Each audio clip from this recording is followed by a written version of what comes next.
My dear friend, let's take a moment to breathe deeply. Inhale peace. Exhale worry. You are here today because your heart seeks understanding, healing, and strength. Detachment from someone you love is not about pushing them away or erasing memories. It's about finding yourself amidst the pain and learning to love with balance, not sacrifice. Feelings are like the waves of the ocean, rising and falling with their own rhythm. They are natural, inevitable, and most importantly, they are part of what makes us human. When you're in the process of detaching from someone you love, your emotions can feel overwhelming. Sadness, anger, confusion, and even relief may visit you, sometimes all at once. It's tempting to suppress these emotions, to push them down and pretend they don't exist. But doing so only traps them inside, where they grow stronger and more disruptive. Instead, allow yourself to honor your feelings. Honoring your feelings begins with acknowledgement. Sit with yourself in a quiet space and ask, what am I feeling right now? You don't have to name every single emotion, but let yourself notice them. Is your chest heavy with sadness? Is there a knot of anxiety in your stomach? Maybe your mind feels clouded with regret. Whatever arises, don't judge it. Feelings are not right or wrong, they simply are. When you give yourself permission to feel, you create a space for those emotions to flow through you instead of getting stuck. It's natural to want to avoid pain. We distract ourselves with work, social media, or endless to-do lists, hoping that if we keep busy enough, the hurt will disappear. But avoidance is not the same as healing. When you avoid your feelings, you delay the process of letting go. Those emotions don't just vanish, they linger beneath the surface, influencing your thoughts, decisions, and relationships. By facing your feelings, you begin to release their grip on you. It's like opening a door to let the wind pass through. It might be uncomfortable at first, but soon you'll notice the air feels lighter. Letting yourself feel doesn't mean getting lost in those emotions. There's a difference between honoring your feelings and being consumed by them. When sadness comes, let it wash over you like a wave, knowing it will recede. When anger flares up, let it rise, but don't let it take control. Think of your emotions as visitors passing through your home. Welcome them, but don't let them rearrange your furniture or overstay their welcome. You are the host, and you get to decide how much space they take up. One of the most powerful ways to honor your feelings is to express them. Writing in a journal can be incredibly therapeutic. Pour your thoughts onto the page without worrying about grammar or structure. Write as if no one will ever read it. Let your pen or keyboard capture every thought and emotion, no matter how messy or raw. This practice helps you process your feelings and gain clarity about what's happening inside you. Another way to express your emotions is through movement. Sometimes feelings get trapped in the body, manifesting as tension in the shoulders, tightness in the chest, or fatigue. Gentle exercises like yoga, stretching, or even a walk in nature can help release that energy. If you feel anger, consider punching a pillow or letting out a primal scream in a safe space. Movement allows your body to let go of what your mind may struggle to release. It's also important to talk to someone you trust. Sharing your feelings with a friend, family member, or therapist can be incredibly freeing. When you speak your truth out loud, it validates your experience. You realize you're not alone, and that in itself can bring comfort. Choose someone who will listen without judgment, someone who will hold space for you without trying to fix or minimize your pain. Their presence can remind you that your feelings are valid and that it's okay to not have all the answers right now. As you navigate your emotions, remember to treat yourself with kindness. It's easy to be hard on yourself, to think you should be over it by now or that you shouldn't feel this strongly. But healing doesn't follow a timeline, and there's no right way to grieve or let go.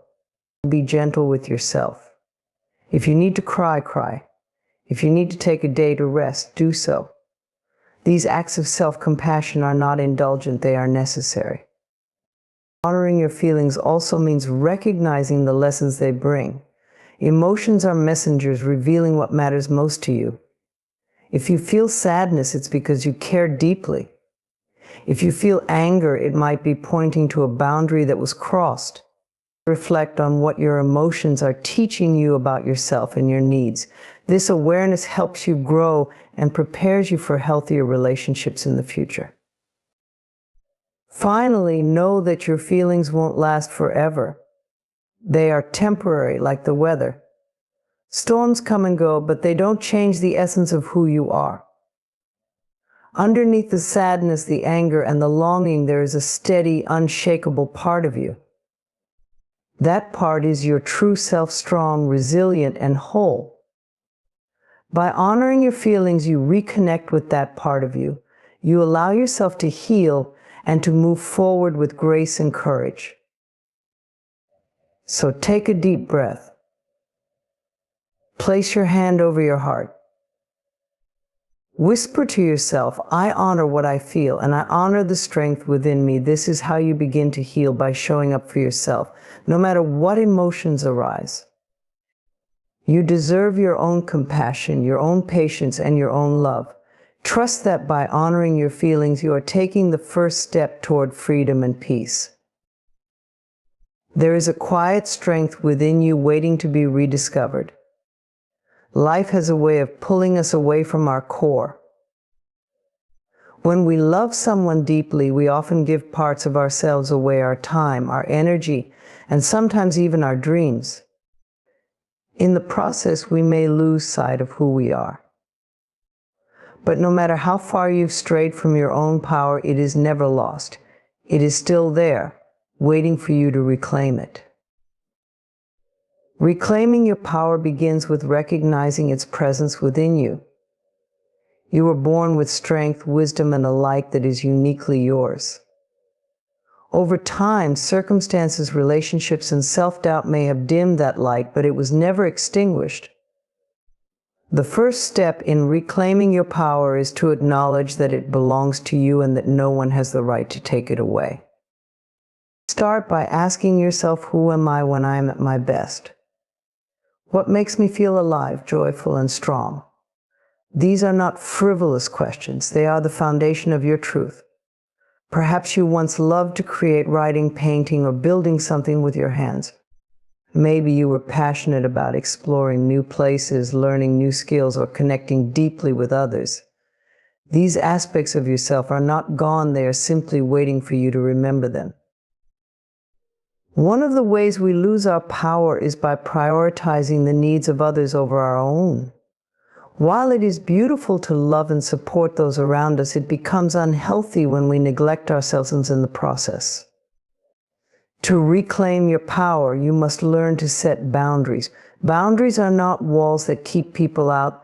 They are bridges that help you stay connected to yourself while interacting with others. They allow you to give from a place of abundance, not depletion.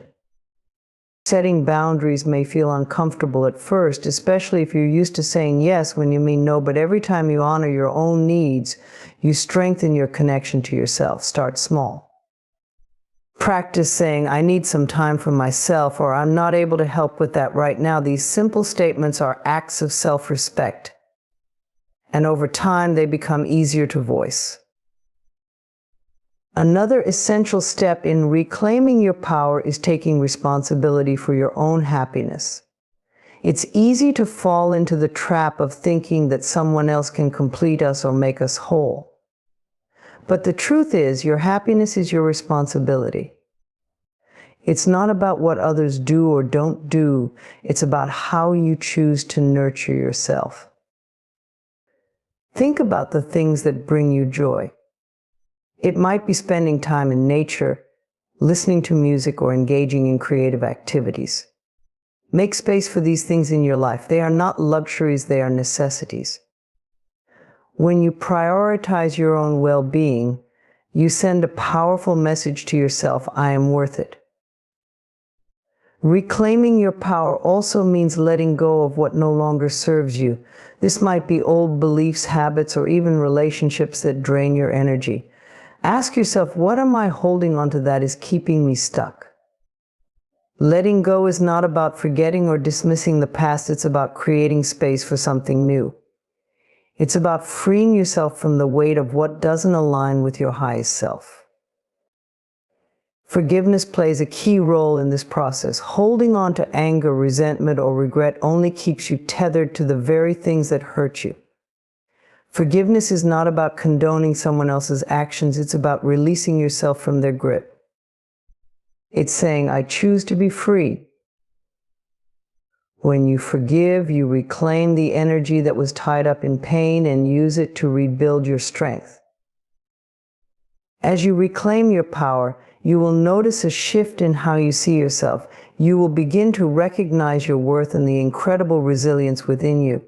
You will realize that you are not defined by your past, your mistakes, or your relationships. You are defined by the choices you make today and every day moving forward. Remember, reclaiming your power is not about being invincible. It's about being authentic. It's about embracing all parts of yourself, the strong and the vulnerable, the confident and the uncertain. Your power lies in your ability to rise even when life knocks you down. It lies in your decision to keep moving forward, no matter how small the steps.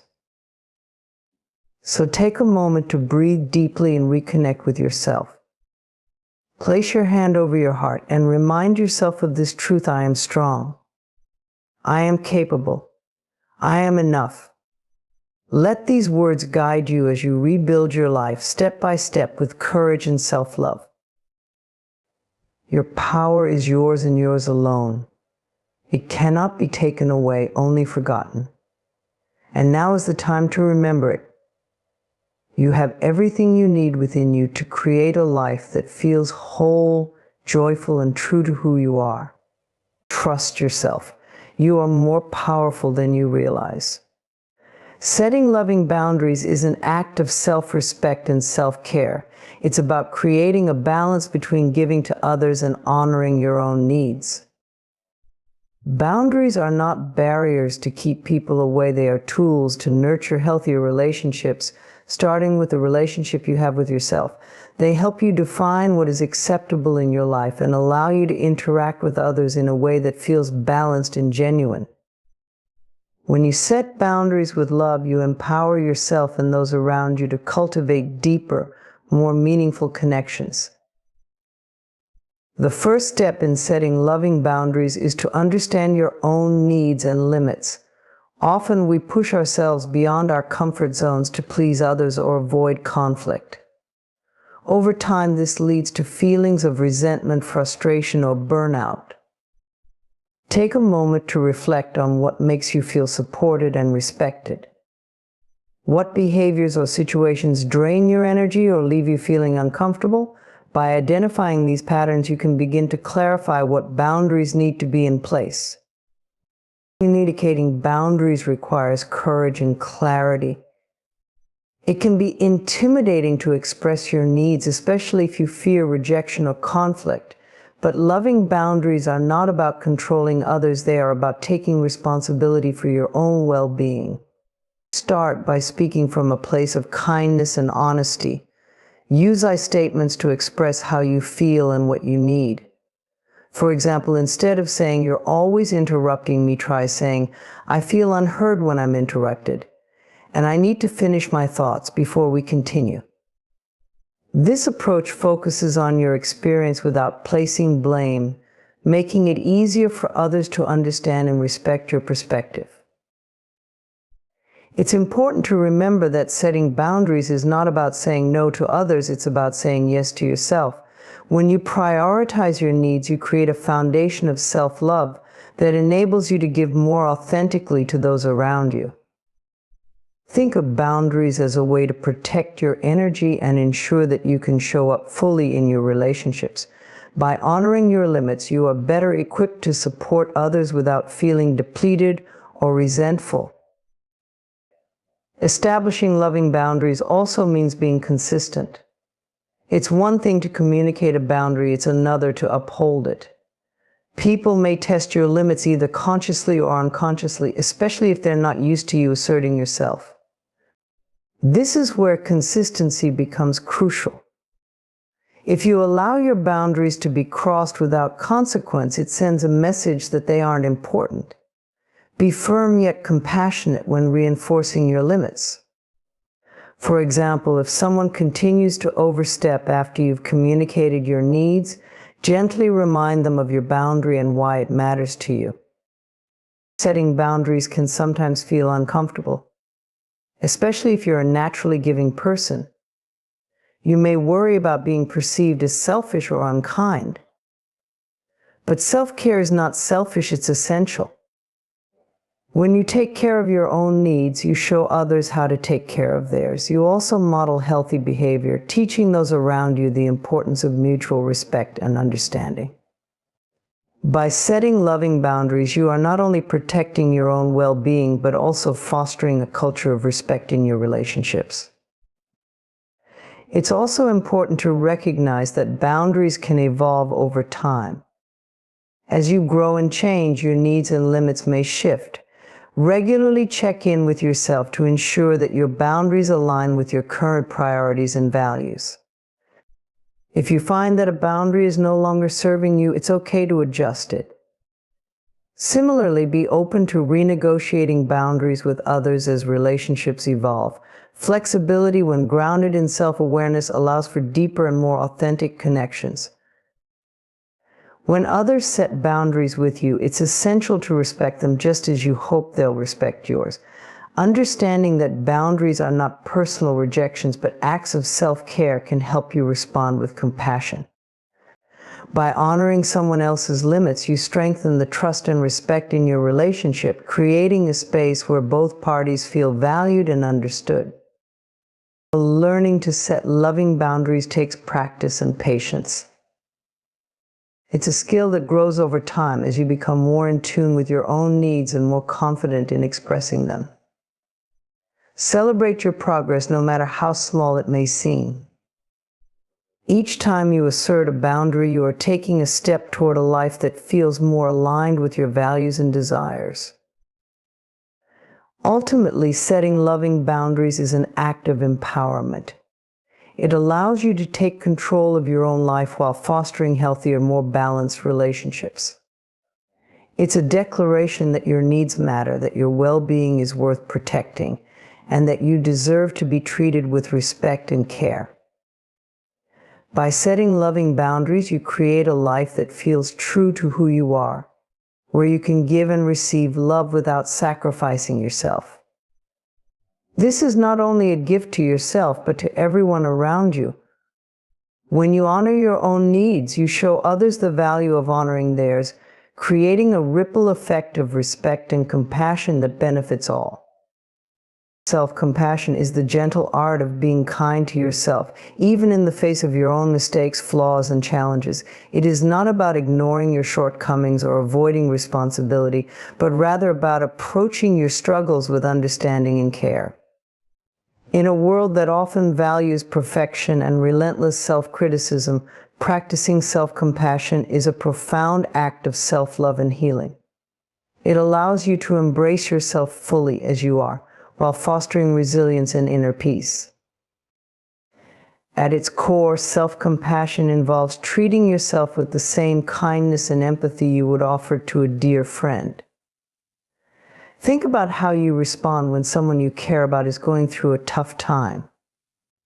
You listen without judgment, offer words of encouragement, and remind them that their worth is not diminished by their struggles. Now imagine extending that same level of care to yourself. This is the essence of self-compassion, to be your own source of comfort and support, especially when you feel most vulnerable. One of the foundational aspects of self-compassion is mindfulness. Mindfulness invites you to acknowledge your emotions without judgment or suppression. It means recognizing when you're hurting, stressed, or overwhelmed and giving yourself permission to feel those emotions. Too often we try to push away discomfort or pretend it doesn't exist, thinking that ignoring it will make it disappear. But unacknowledged feelings have a way of lingering, manifesting in other ways such as stress, fatigue, or even illness. By being mindful, you create space for your emotions, allowing them to surface and dissipate naturally.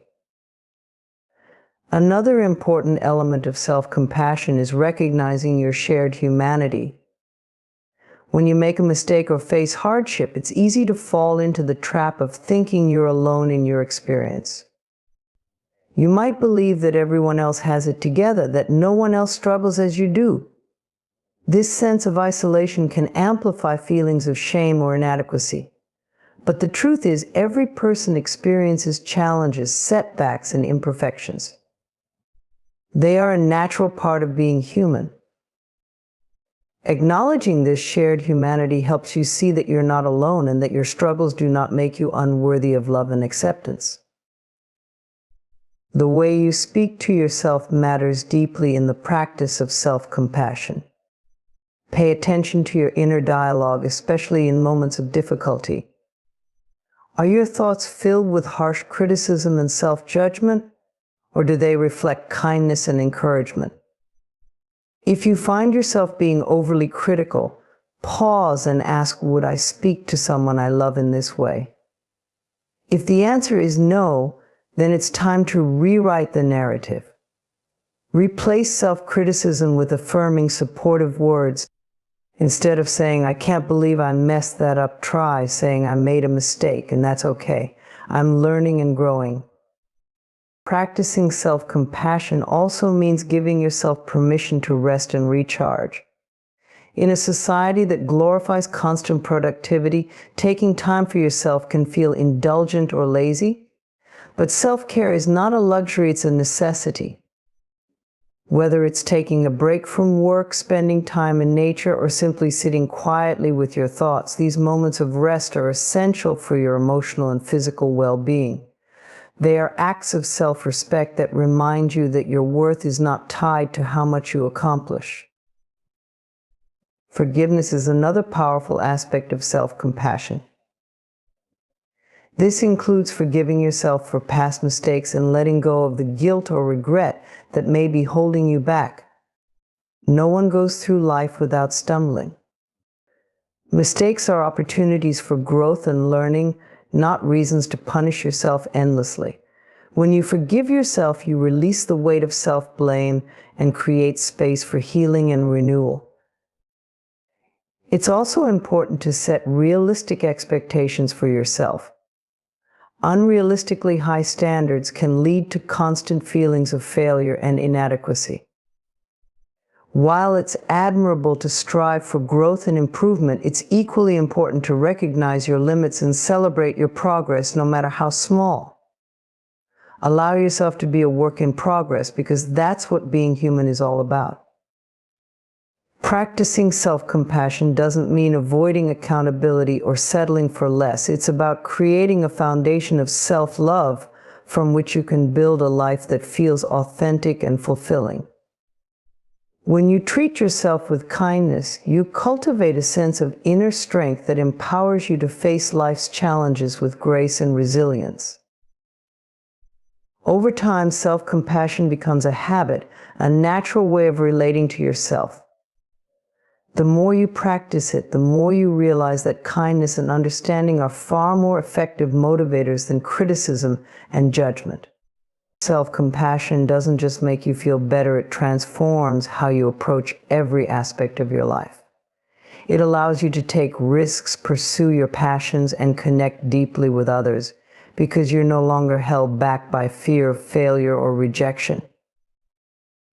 In practicing self-compassion, you learn to embrace yourself fully, your strengths and weaknesses, your triumphs and mistakes. You begin to see that your worth is not conditional on what you achieve or how others perceive you. Your worth simply is. By choosing to treat yourself with love and respect, you create a life that feels whole, grounded and true to who you are. This is the gift of self-compassion, and it's one that only you can give yourself. Letting go is one of the most challenging yet transformative acts you can undertake in life. Whether it's releasing a past relationship, a missed opportunity, or old beliefs that no longer serve you, letting go creates space for growth, renewal, and peace. But letting go doesn't mean forgetting or dismissing the importance of what you are releasing. It means choosing to embrace gratitude for the experience, even as you say goodbye. When you let go with gratitude, you honor what was, acknowledge its role in your journey, and open yourself to new possibilities. Letting go begins with acceptance. Often we hold on tightly to people, situations, or outcomes because we believe that things should have turned out differently. We replay scenarios in our minds, wishing we could change the past or control the future. But life is not about perfect endings or predictability. It's about learning and evolving. Acceptance means acknowledging reality as it is, not as you wish it to be. It is the recognition that some chapters in your life are meant to close, not because you failed, but because their purpose has been fulfilled. Gratitude plays a vital role in this process. When you let go with gratitude, you shift your focus from loss to appreciation.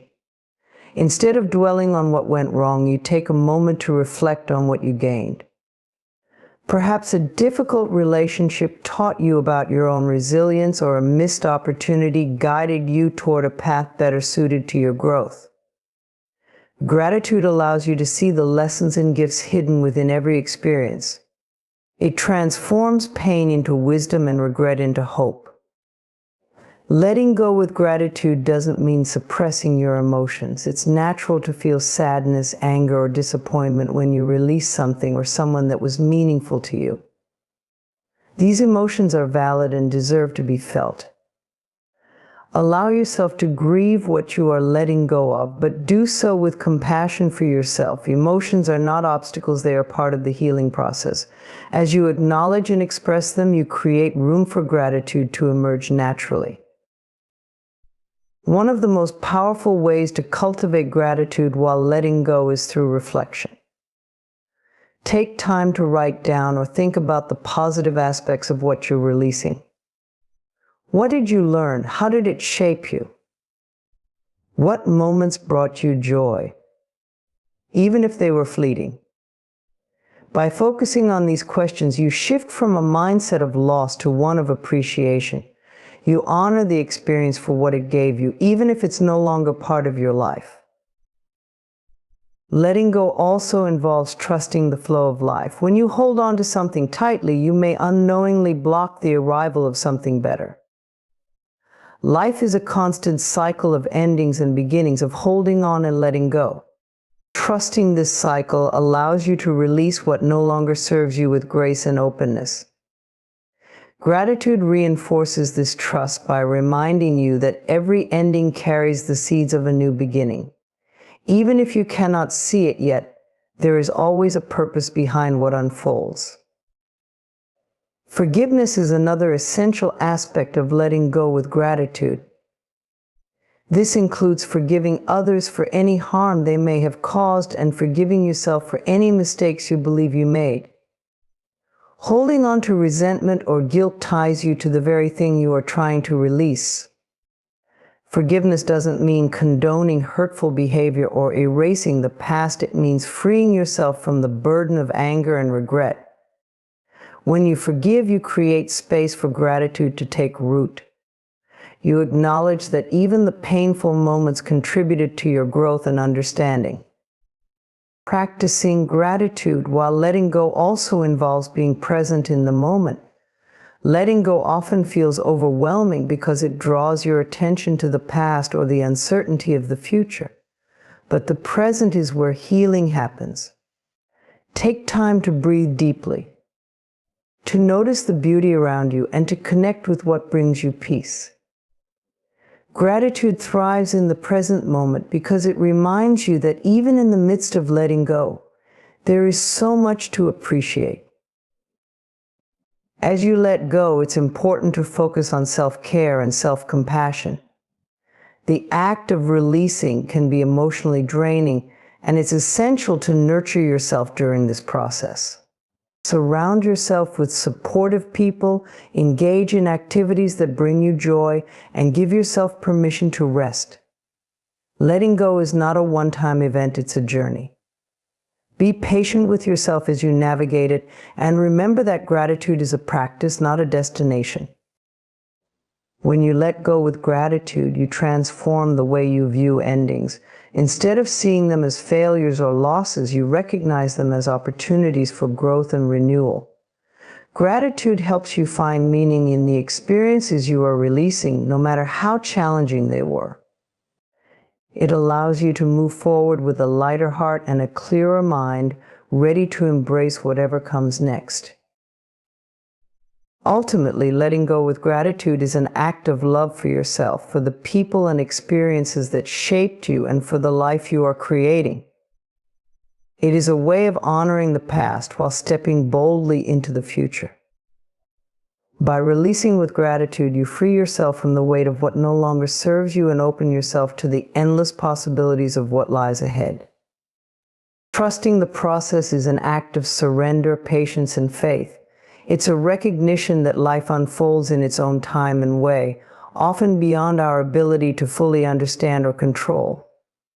In a world driven by quick results and immediate gratification, trusting the process can feel counterintuitive. Yet it is one of the most powerful choices you can make for your growth, peace, and fulfillment. When you trust the process, you align with the natural flow of life, allowing it to guide you toward outcomes that are meant for you, even if they don't appear immediately. Trusting the process begins with letting go of the need for certainty. As humans, we crave predictability and control. We want to know the exact path, the outcomes, and the timeline. But life rarely offers such guarantees. Trusting the process means embracing the unknown and believing that even in moments of uncertainty, you are on the right path. It's understanding that the twists, turns, and detours are not obstacles but integral parts of your journey. They shape you, teach you, and prepare you for what lies ahead. This trust requires patience, a virtue that can be challenging in a fast-paced world. We are often conditioned to expect quick fixes and instant results, but meaningful growth and change take time. A seed doesn't sprout into a towering tree overnight, and neither do your dreams, goals, or transformations. Trusting the process means respecting the time it takes for things to unfold. It's about finding peace in the waiting and knowing that delays do not mean denial. Every step you take, no matter how small, is moving you closer to where you're meant to be. Another essential aspect of trusting the process is focusing on what you can control while releasing what you cannot. Life will always have elements beyond your influence, other people's actions, unexpected events, and outcomes that defy your plans. What you can control is your effort, attitude, and perspective. By dedicating yourself to the actions within your power and releasing the rest, you free yourself from unnecessary stress and anxiety. This balance of effort and surrender is at the heart of trusting the process. Gratitude also plays a crucial role in building trust in the process. When you take time to appreciate where you are, even if it's not where you ultimately want to be, you shift your focus from lack to abundance. Gratitude helps you see the beauty and value in every stage of your journey. It reminds you that each moment, whether challenging or joyful, contributes to your growth and fulfillment. By embracing gratitude, you cultivate a sense of trust that everything is unfolding as it should. Learning to trust the process also involves reframing setbacks and challenges. It's easy to feel discouraged when things don't go as planned, but every obstacle carries a lesson. These moments are opportunities for growth, resilience, and deeper understanding. They may not make sense in the moment, but with time, their purpose becomes clear. Trusting the process means believing that even setbacks are part of your journey and that they are shaping you in ways you may not yet comprehend. Self-compassion is equally important in this journey. Trusting the process doesn't mean you won't stumble or feel doubt along the way. It's natural to question the path or feel frustrated when progress seems slow. In these moments, be gentle with yourself. Acknowledge your feelings without judgment and remind yourself that you are doing your best. Trusting the process is not about perfection, it's about persistence and faith. Faith is perhaps the most profound element of trusting the process. This doesn't have to be faith in a religious sense, though it can be for some. It's about having faith in yourself, in the unfolding of life, and in the greater picture that you may not yet see. It's the quiet assurance that you are supported, guided, and capable of navigating whatever comes your way. Faith allows you to move forward with confidence, even when the path ahead is unclear. Trusting the process also means being present. Often we become so focused on future outcomes that we miss the beauty and lessons of the present moment. The process isn't just about reaching a destination, it's about the journey itself. By staying present, you become more attuned to the opportunities, connections, and experiences that enrich your life along the way. Presence allows you to fully engage with the process, making it more meaningful and rewarding. Ultimately, trusting the process is an act of courage. It takes bravery to release control, to embrace the unknown, and to move forward without all the answers. But in doing so, you open yourself to possibilities that you might never have imagined. You allow life to unfold in its own perfect way, trusting that everything is working together for your highest good. This trust doesn't happen overnight. It's a practice that deepens with time. Each step you take, each challenge you overcome, and each moment of gratitude reinforces your belief in the process. As you cultivate this trust, you'll find that life becomes less about striving and more about flowing. You'll discover a sense of peace and confidence that carries you through even the most uncertain times. And in the end, you'll realize that trusting the process wasn't just about reaching your goals, it was about becoming the person you were always meant to be.